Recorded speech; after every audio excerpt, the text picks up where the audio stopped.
সুপ্রিয় দর্শক, আপনাদেরকে স্বাগত জানাচ্ছি আজিমপুর মাতৃসদন ও শিশু হাসপাতালের সামনে থেকে আপনাদেরকে স্বাগত জানাচ্ছি। আমরা বেসিক্যালি আপনাদেরকে এখন নিয়ে যাব মালিবাগ রেলগেটে।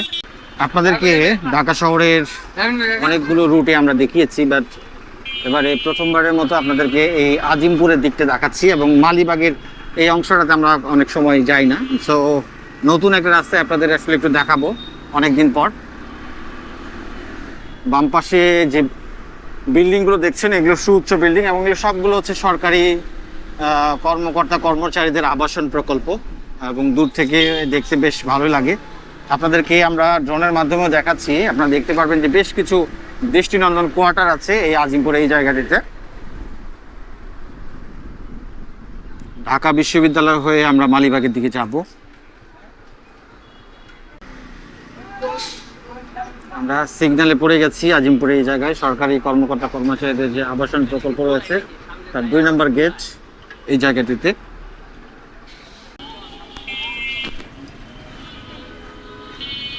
আমরা ডান দিক ধরেই যাচ্ছি এবং দেখতে পাচ্ছেন বিকেলবেলা কিন্তু রাস্তায় ভালো গাড়ির চাপ আছে, যে কারণে আমরা কিছুক্ষণ এখানে দাঁড়িয়েছিলাম। আমরা এখন বুয়েট এবং ঢাকা বিশ্ববিদ্যালয় এলাকার মধ্যে প্রবেশ করেছি এবং বিকেলবেলা চমৎকার দৃশ্য।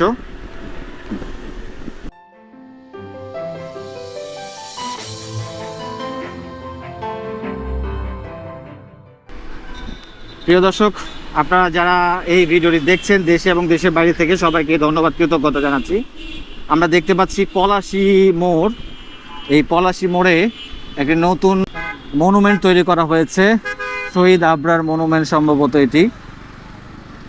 এরকম আরও কাজ হবে কিনা আমার জানা নেই ঠিক। আমরা এখন ঢাকা বিশ্ববিদ্যালয়ের দিকে প্রবেশ করছি। তো দেশে এবং দেশের বাইরে যে সকল দর্শক প্রথমবারের মতো আমাদের এই চ্যানেলে ভিডিও দেখছেন সবার প্রতি ধন্যবাদ, কৃতজ্ঞতা জানাচ্ছি। সেই সঙ্গে চ্যানেলে যারা নতুন আছেন চ্যানেলটি সাবস্ক্রাইব করে আমাদের পাশে থাকবেন। আমরা ঢাকা বিশ্ববিদ্যালয়ের সলিমুল্লাহ মুসলিম হলের পাশ দিয়ে যাচ্ছি। এখানকার গাছগুলো এত বড় বড় গাছ, বিশাল বড় বড় গাছ এবং অনেক প্রাচীন গাছ। ঢাকা বিশ্ববিদ্যালয় যে 100-রও অধিক বছর বয়স, এই গাছগুলোকে দেখলেও সেরকম মনে হয় অনেক বিশাল শতবর্ষী গাছ। এপাশে সলিমুল্লাহ হলের বিশাল বড় বাউন্ডারি এবং আমরা উদয়ন স্কুলের কাছাকাছি আছি। এখানে কিছু আপনারা দেখতে পাচ্ছেন কিছু মনুমেন্ট এখানে, যেগুলো অনেকগুলোই ক্ষতিগ্রস্ত হয়েছে 5 আগস্টের পরে। উদয়ন স্কুল বাম পাশে এবং আমরা সোজা এদিক দিয়ে বেরিয়ে যাব শহীদ মিনারের দিক দিয়ে।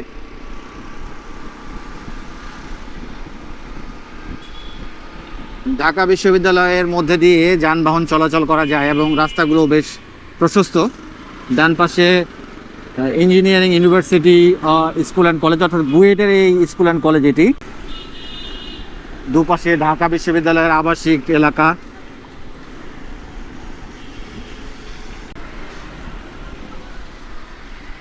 সামনে ডান পাশে শহীদ মিনার এবং এখানে অনেক কর্মচাঞ্চল্য লক্ষ্য করা যাচ্ছে। শহীদ মিনারে কোনো প্রোগ্রাম চলছে সম্ভবত। আমরা অনেকগুলো মিডিয়ার গাড়ি দেখতে পাচ্ছি, উপস্থিতি দেখতে পাচ্ছি। অনেক দিন পর এদিকে আসলাম, আপনাদেরকে দেখাচ্ছি এবং দেশের বাইরে থেকে বা ঢাকার বাইরে থেকে যারা দেখছেন তারাও নিশ্চয়ই অনেক দিন পরেই দেখছেন। ঢাকা বিশ্ববিদ্যালয়ের Shahid Buddhijibi doctor Mohammad Murtaza medical centre, এপাশে কাজী মোতাহার হোসেন ভবন, এপাশে আমাদের শহীদ মিনার আপনারা দেখতে পাচ্ছেন এবং সোজা ঢাকা মেডিকেল কলেজ। আমরা বাম দিকে চলে যাব দোয়েল চত্বর হয়ে।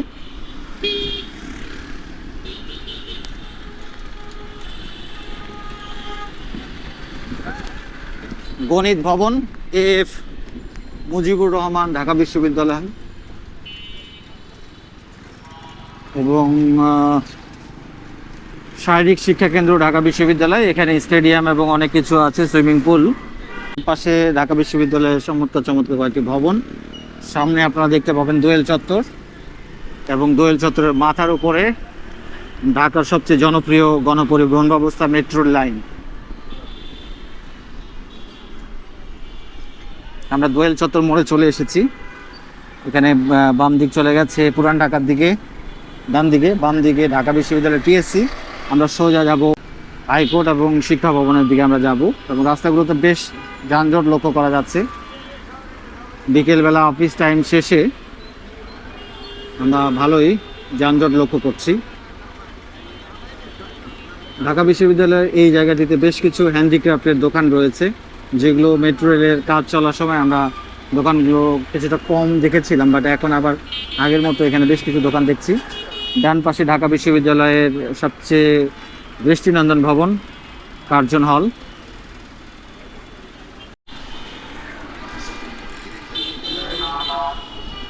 আমরা হাইকোর্ট প্রাঙ্গণের সামনে চলে এসেছি। বিশাল বড় একটি সিগন্যাল ছিল, অনেকক্ষণ গাড়িগুলোকে আটকে থাকতে হয়েছে। এখন অফিস ছুটির সময়, এখানকার সব অফিসগুলো একসাথে ছুটি হয়ে যায়, তখন কিন্তু প্রচুর যানজট তৈরি হয়, বিশেষ করে কর্মদিবসগুলোতে।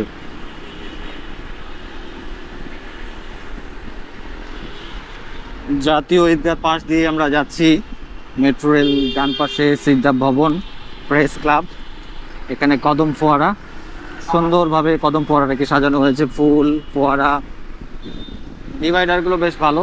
পররাষ্ট্র মন্ত্রণালয় এই পাশে আপনারা দেখতে পাচ্ছেন, এদিকে সুপ্রিম কোর্ট প্রাঙ্গণ।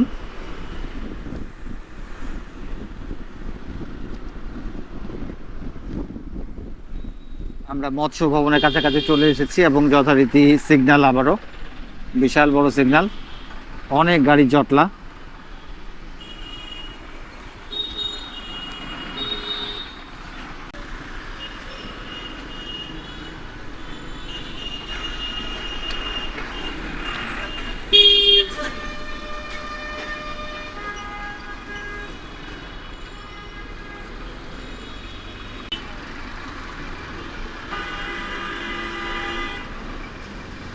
স্থাপত্য অধিদপ্তর নতুন ভবন তৈরি করেছে, আপনারা কাভার্ড ভ্যানের কারণে দেখতে পেলেন না।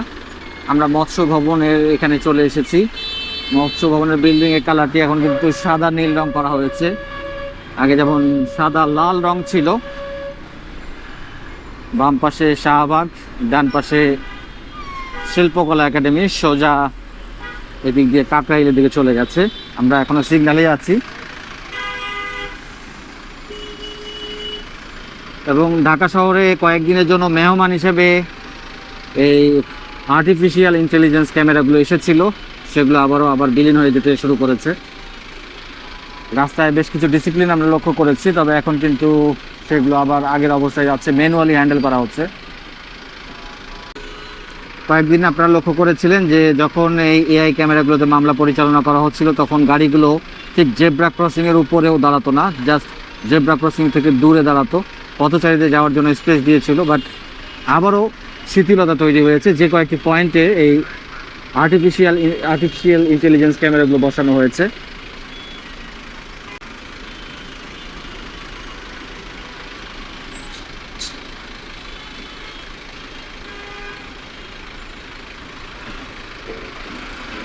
ম্যানুয়ালি এগুলোকে এখন অপারেট করা হচ্ছে। আপনারা দেখতে পাচ্ছেন হাতের ইশারায় ট্রাফিক পুলিশ যানবাহনগুলোকে এখন নিয়ন্ত্রণ করছে। এখানে ক্যামেরা বসানো আছে, সব কিছুই আছে, কিন্তু কার্যকারিতা নেই।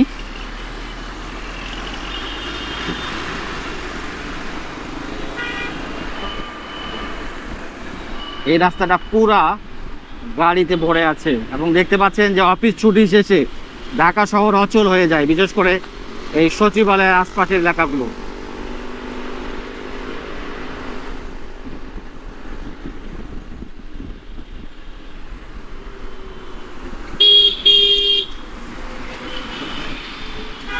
আমরা ডান পাশ দিয়ে চলে যাব মালিবাগের দিকে, বামের সড়কটি চলে গেছে ইন্টারকন্টিনেন্টাল এবং মিন্টু রোডের দিকে।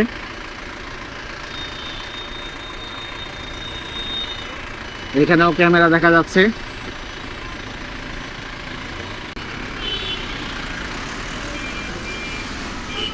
আমরা ডান পাশ দিয়ে চলে যাব প্রিয় দর্শক। বাম পাশে প্রধান বিচারপতির বাসভবন এবং সামনেই বিচারপতিদের আবাসন জন্য নতুন একটি প্রকল্প দেখেছেন। নতুন বলবো না, বেশ কয়েক বছর আগে থেকে বিচারপতিদের জন্য এই অ্যাপার্টমেন্টগুলো তৈরি করা হয়েছে সামনেই। এবং কাকরাইলের কাকরাইলের এই জায়গাটা খুব দৃষ্টিনন্দন, এই মনুমেন্টও খুব চমৎকার দেখতে পাচ্ছেন আপনারা। ট্রাফিক পুলিশ বক্স বসানো হয়েছে এবং এখন মোটামুটি ম্যানুয়ালি গাড়িগুলো পরিচালনা করা হচ্ছে, যার কারণে আবারও এলোমেলোভাবে বিশৃঙ্খলভাবে সড়কে চলাচল আমরা লক্ষ্য করছি। এটি মগবাজারের দিকে চলে গেছে, আমরা সোজা যাব।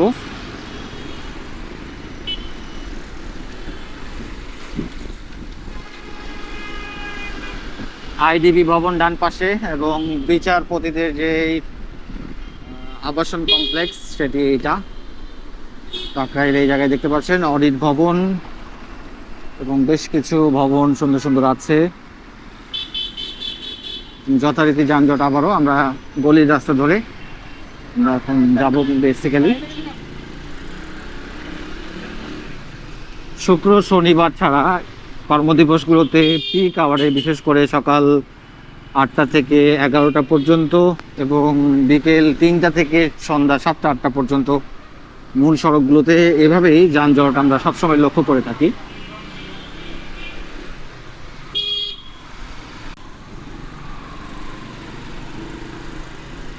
এদিকে যদি এমআরটি লাইন 1 যদি হয়ে যেত তাহলে কিন্তু মানুষজনের কত সুবিধা হতো, নিশ্চয়ই আপনারা লক্ষ্য করছেন। এমআরটি লাইন 1 মালিবাগ, মগবাজার, রাজারবাগ হয়ে যাবে কমলাপুরে। এই দুটি লাইন দুদিক থেকে আসলে অনেকটাই মানুষের সুবিধা হবে। আরেকটি মেট্রো লাইন যাত্রাবাড়ির দিক থেকে আসলে এবং এমআরটি লাইন 5 গাবতলীর দিক থেকে আসলে ঢাকাবাসীর জন্য অনেকটাই সুবিধা হয়। বিশেষ করে 4টা মেট্রো লাইন খুব হওয়া প্রয়োজন আমাদের।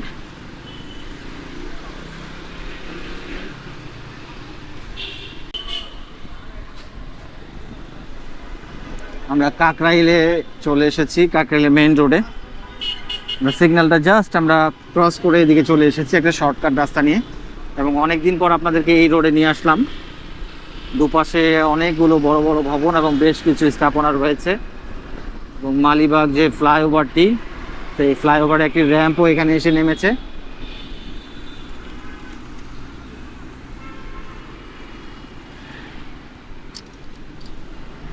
আপনাদেরকে সম্ভবত আমি এই রোডটি আপনাদেরকে সেভাবে দেখানো হয়নি, আশপাশ দিয়ে অনেকবারই গিয়েছি, কিন্তু এই রোডটি সম্ভবত প্রথমবারের মতো আপনাদেরকে দেখাচ্ছি।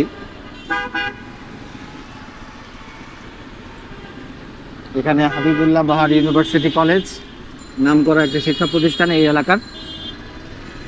আমরা শান্তিনগরে আছি এই মুহূর্তে, প্রিয় দর্শক।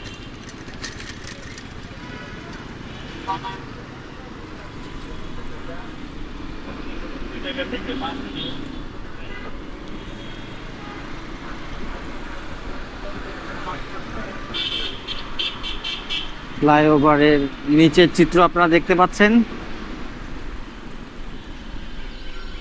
এবং আমরা এখানে একটা সিগন্যালও পেয়ে গেছি।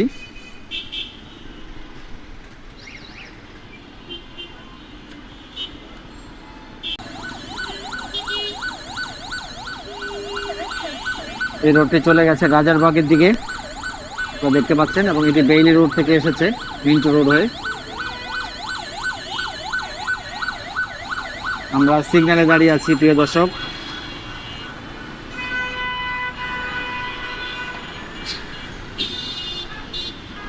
এবং যথারীতি হজবরল অবস্থা, দুই পাশ থেকে যানবাহন একই সাথে যাতায়াত করছে।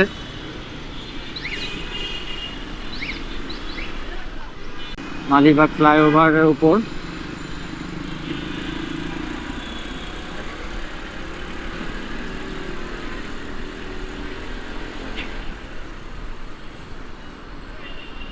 আমরা নিচ দিক দিয়ে যাচ্ছি, আমরা উপরে উঠলাম না প্রিয় দর্শক, যেহেতু আমরা রেল গেটে নামবো, সো রেল গেটটাকে ক্রস করে চলে যাবে। এখানে শাহজাহানপুরের দিকে এবং মগবাজারের দিকেও চলে গেছে লাইন, বেশ কয়েকটি ফ্লাইওভারের লাইন আছে। এবং এই নিচের মোড়টি দেখতে পাচ্ছেন, নিচের মোড়টা একটু হলেও যানবাহনের চাপ কম, কারণ এখানে বেশ কয়েকটি ফ্লাইওভার রয়েছে। এবং আমাদের 10 থেকে 15 মিনিটের যাত্রাটা মোটামুটি আধা ঘন্টার উপরে লেগে গেল প্রিয় দর্শক, বিশেষ করে রাস্তায় সিগনালে কিছুক্ষণ আটকে থাকার কারণে, এবং জাস্ট অফিস ছুটির সময় বিকেলবেলা বেরিয়েছি, যে কারণে আপনাদের এই যানজটগুলো আমাদেরকে ফেস করতে হলো। আমরা মোটামুটি কাছাকাছি চলে এসেছি।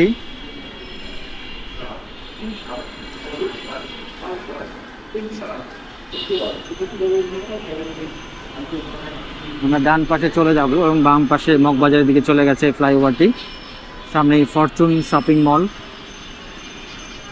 এবং ঢাকার বিভিন্ন পয়েন্টে পয়েন্টে আমরা এখন এই ধরনের বিলবোর্ডগুলো দেখতে পাচ্ছি। ডিজিটাল বিলবোর্ডে বিজ্ঞাপন প্রদর্শন করা হচ্ছে।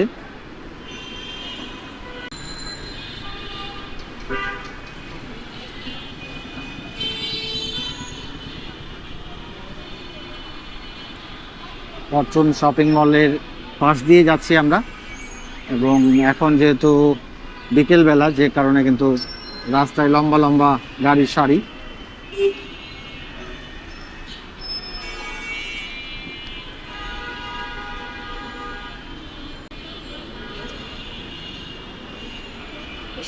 সবচেয়ে ইন্টারেস্টিং বিষয় যেটি হলো যে ঢাকা শহরে ক্যামেরা অন করলেই অনেকের কমেন্টস পাওয়া যায় এবং তারা যে এই বিষয়গুলোকে ফলো করেন স্বতঃস্ফূর্তভাবে, তারা বিভিন্ন তথ্য দিয়ে বিভিন্নভাবে আসলে তারা এটাকে পজিটিভলি অ্যাপ্রিসিয়েট করেন।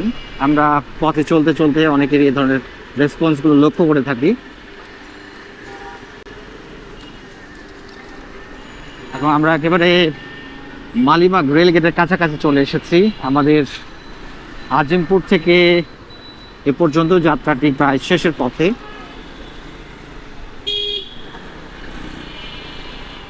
পোস্টারগুলোতে ছেয়ে গেছে পিলারগুলো এবং ডিভাইডারগুলোতেও গাছপালা থাকলেও ময়লা আবর্জনায় ভরপুর। তো প্রিয় দর্শক, আমরা প্রায় 35 থেকে 40 মিনিট সময় ব্যয় করে মালিবাগ রেলগেটে চলে এসেছি। তো এই ছিল মূলত আমাদের আজিমপুর থেকে মালিবাগ পর্যন্ত ভ্রমণ। আশা করি এতক্ষণে ভিডিওটি দেখেছেন। যারা নতুন দর্শক, আবারও তাদেরকে চ্যানেলটি সাবস্ক্রাইব করার অনুরোধ জানিয়ে আজকের ভিডিও এখানেই শেষ করছি। সবাই ভালো থাকবেন। আল্লাহ হাফেজ।